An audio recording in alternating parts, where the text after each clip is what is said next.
Hi guys, welcome to the Lovin Abu Dhabi show. It's Monday, June 29th, and we are back. My name is Lina. I'm Rahila. And yeah, we are basically back here for the weekend, and we are very happy to be here with you as well. So, how was your weekend? What did you do? It wasn't quite productive because I was trying to pack stuff and then move here because I just moved last night. But otherwise, didn't do much. Spend time with my family and that's about it. What about you? I actually went to Ras Al Khaimah. No way! Yeah. And the funniest thing is that, I planned it to be a very, kind of active staycation, let's call it that. But because it was so hot, it was 46 to 50 degrees, I think. I just slept till 3 p.m. and I didn't do anything else other than having amazing breakfast. Did you go with your friends? Yes, I did go with my friend. Oh, that sounds fun. And you guys slept till 3? Yes. Oh. Okay, technically 2 p.m. Yeah. So yeah, guys, thank you for joining us. Please, we're gonna have this three-sided conversation between me, Rahila, and you guys. So you're free to engage in our conversations. We read all your comments. So I guess we can start now. Yeah. So the weekend brought us very sad news as the UAE expressed its solidarity with the brotherly kingdom of Saudi Arabia over victims of the Saudi Aramco helicopter crash in Ras Tanura, which resulted in the death of all 14 people on board. In a statement, the Ministry of Foreign Affairs expressed its sincere condolences and sympathy to the families of the victims, as well as to the Kingdom of Saudi Arabia and its people over this tragedy. May he rest in peace. Next story is Her Excellency Reem bint Ebrahim Al Hashimy, UAE Minister of State for International Cooperation, just had Europe talking about the UAE. She received Italy's Marisa Bellisario Award, which honors leading women in diplomacy, science, and culture. Italy's Deputy Prime Minister Antonio Tajani presented it to Her Excellency in Rome. Known for the leadership on major global initiatives like Expo 2020 Dubai, she continues to represent the UAE on the international stage in a big way. In her remarks, Her Excellency Reem bint Ebrahim Al Hashimy dedicated the award to Emirati women and the UAE's vision of empowering women in leadership roles. She now joins an impressive list of past winners, including Queen Rania of Jordan in 2017 and the first female US Secretary of State, Madeleine Albright, in 2000. I think that's really big news. I think that's really big news for UAE. There's there's a woman representing all Emiratis on an international level. I think that's quite big. Yeah.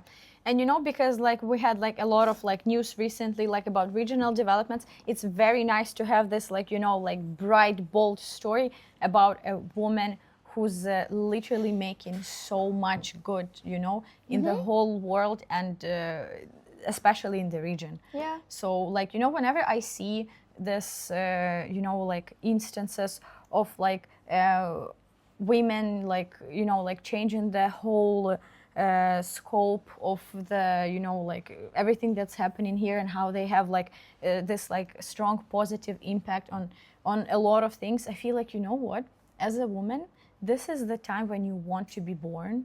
Yeah. And to to do so when you have so much opportunities. Yeah, you finally women now finally have a lot of opportunities to make change, and very clearly Emiratis are doing exactly that. This Emirati woman as well. So really proud, really happy that UAE is on a big stage internationally. So yeah. I think that's a very good thing. And I think it's also a great thing that, there are so many stereotypes in the Western world about what, not only Emiratis, the whole Arab women, in general, about how they are not allowed to do this or that. Well, yeah, I can tell that Her Excellency doesn't agree with that. Yeah, exactly. She is a great example for anyone who's, who has like big dreams, who wants to make a real change, because like with women like her, you know that it's actually possible. Exactly. Agreed. And we have more interesting stories for you. So you guys know how Etihad Rail is basically launching tomorrow. Yeah, with like the first trip to Fujairah. And now we have a fresh update that Etihad Rail allows pets on board as long as you follow these rules. So you can bring pets including dogs and falcons. Falcons?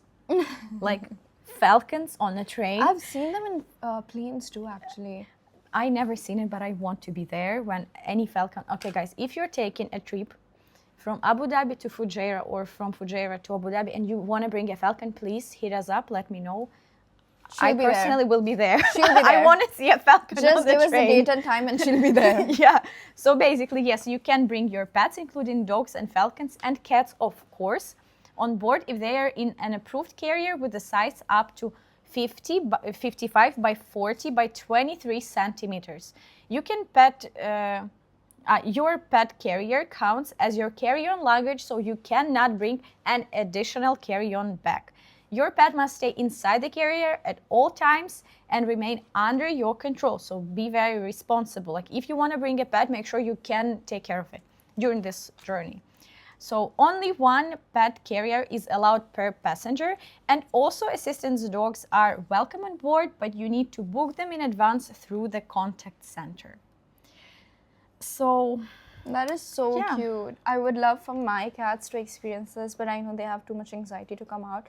But like if they were like really chill cats, like dog personality, I would 100% bring them. Yeah. I feel like they would enjoy it so much. Like the entire trip from Abu Dhabi to Fujairah.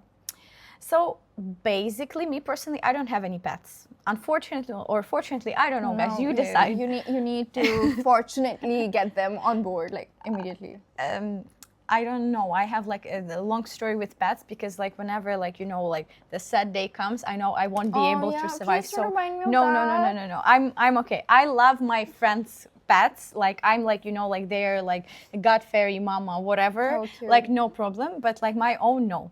Okay. But what I was saying is that actually a lot of my friends, whenever we like try to like go out and do anything, not only traveling but just like basically when you just want to have like a whole day out, you always need to come back to like your pet. Yeah, because like you cannot spend the whole day like out, because your cats and like generally like your pets, they will be hungry, right?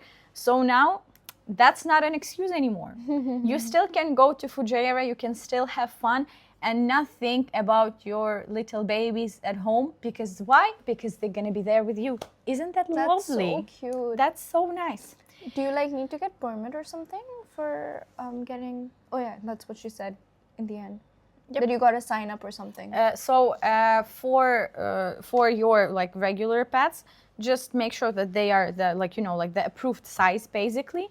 And for assistance dogs, yes, you need to get permission before through their center. Okay, fine. And yes, so we can see there are some questions about the Etihad Rail in general. So just like a refresher.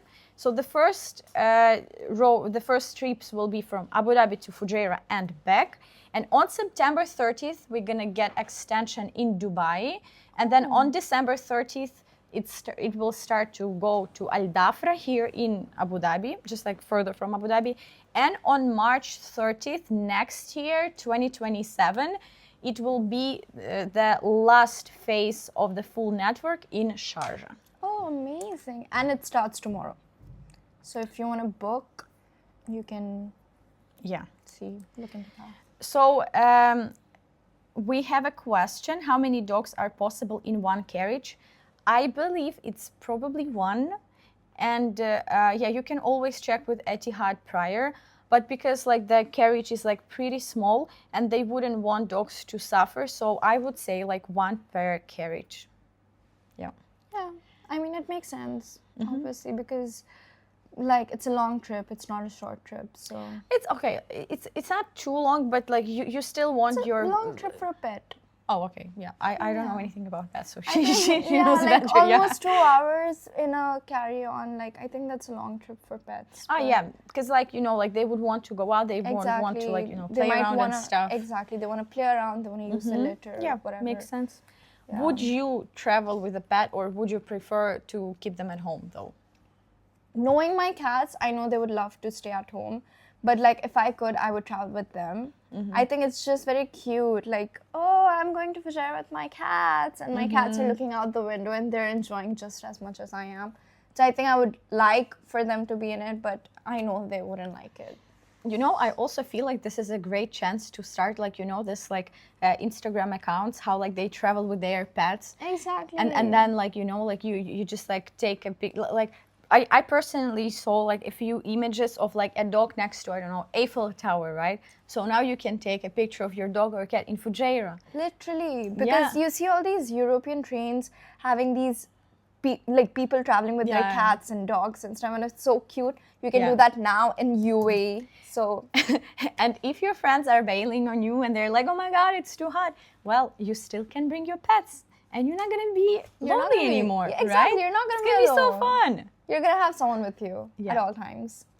So, guys, thank you so much for joining us. We had a pleasure to spend this time with you. And also, we just want to remind you that we also have a podcast early in the morning, like not too early, like 8 a.m.-ish, in Dubai daily. And yeah, you are also very welcome to join them. Yeah.